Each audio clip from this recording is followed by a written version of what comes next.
O Livro dos Espíritos, Allan Kardec, capítulo 9, livro 2.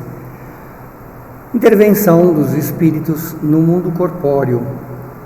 Afeição dos espíritos por certas pessoas. Pergunta 484. Os espíritos se afeiçoam, de preferência, a determinadas pessoas? Os bons espíritos simpatizam com os homens de bem, ou suscetíveis ao progresso.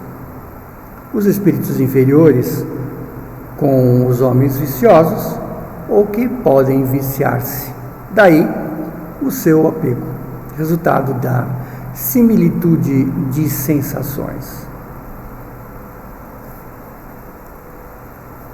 485. A afeição dos espíritos por certas pessoas é exclusivamente moral. A afeição verdadeira nada tem de carnal, mas quando um espírito se apega a uma pessoa, nem sempre o faz por afeição, e sim por ainda existir resquícios de paixões humanas. Então, muitas vezes, somos parentes e vamos vivendo relativamente vidas e vidas e vidas, continuamente reencarnando juntos, em dado momento, talvez você esteja, ou determinado espírito esteja avantajado na sua evolução, não tendo mais a necessidade de reencarnar, ou esteja no mundo espiritual, no mundo errante, enquanto você está encarnado. Esses espíritos, então, têm uma atração, muitas vezes, ainda carnal, por se sentir como se fosse um parente seu, como se fosse... Se você tem um filho, por exemplo, como se fosse o seu filho, então ainda a atração ainda é de uma forma material, carnal, e não só moral. 486. Os espíritos se interessam por nossas desventuras, ou seja, pelos descaminhos que temos, e pela nossa prosperidade, ou pelos bons caminhos que seguimos. Aqueles que nos querem bem se afligem pelos males que provocamos na vida. Os bons espíritos fazem todo o bem que possível, e se sentem felizes com as suas alegrias. Então, quer dizer, quando nós seguimos o bom caminho, conseguimos nos aprumar pelo bem, e seguir pela boa intuição que nos deram, eles se sentem felizes.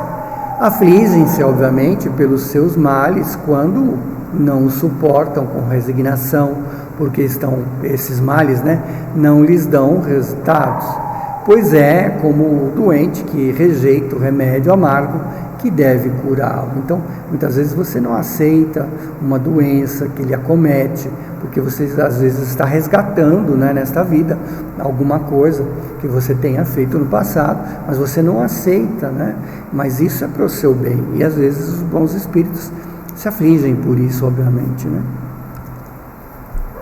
Pergunta 487. Qual é a natureza do mal com que os espíritos mais se afligem por nós, O mal físico ou o mal moral? Qual dos dois? O seu egoísmo e a sua dureza de coração, pois é destes males que tudo deriva, ou seja, é desses dois descaminhos, o egoísmo, e a dureza de coração, é que surgem os outros.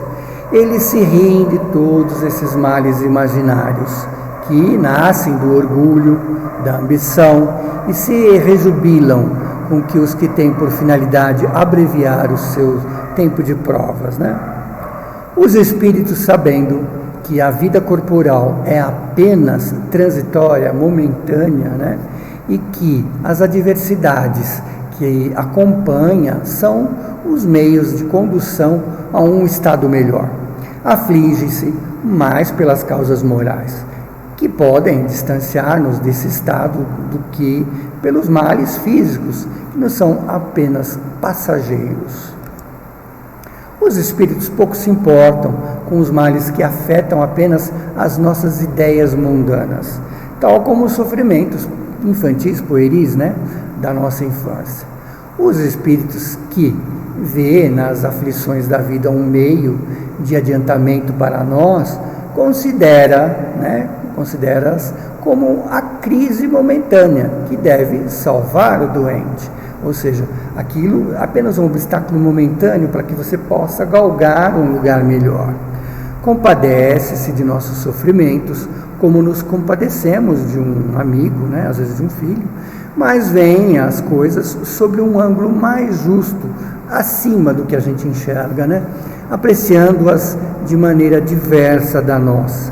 E enquanto os bons reerguem a nossa coragem, quer dizer, dão ânimo para a gente enfrentar aquilo no interesse do nosso futuro, aí, em contrapartida, os outros nos estimulam ao desespero, à tristeza, à chateação, visando comprometermos cada vez mais, ou seja, nos afligindo cada vez mais.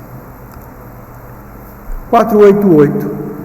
Nossos parentes e amigos que nos precedem na outra vida têm por nós mais simpatia que os espíritos que nos são estranhos, quer dizer, espíritos que encontramos aí no dia a dia da rua, por exemplo? Sem dúvida, e muitas vezes os protegem como espíritos, segundo o seu poder, ou seja, conforme o seu grau de evolução. Quando desencarnados, obviamente, vão tentar nos proteger, nos dar boas intuições, bons caminhos a seguir, e óbvio, você vai ouvir ou não, 488A. São sensíveis às afeições que lhes conservamos, quer dizer, aquilo que nós sentimos é sensível a eles se emocionam, muito sensíveis, mas se esquecem daqueles que os esquecem. Então, obviamente, se você não se sensibiliza, não faz uma oração para aquele desencarnado, para aquele seu parente que desencarnou, obviamente que ele também não vai se ligar por similaridade de gosto, nem de afeição, se você também não está ligado a ele. Com isso, nós terminamos aí essa parte do capítulo, Afeição dos Espíritos por certas pessoas.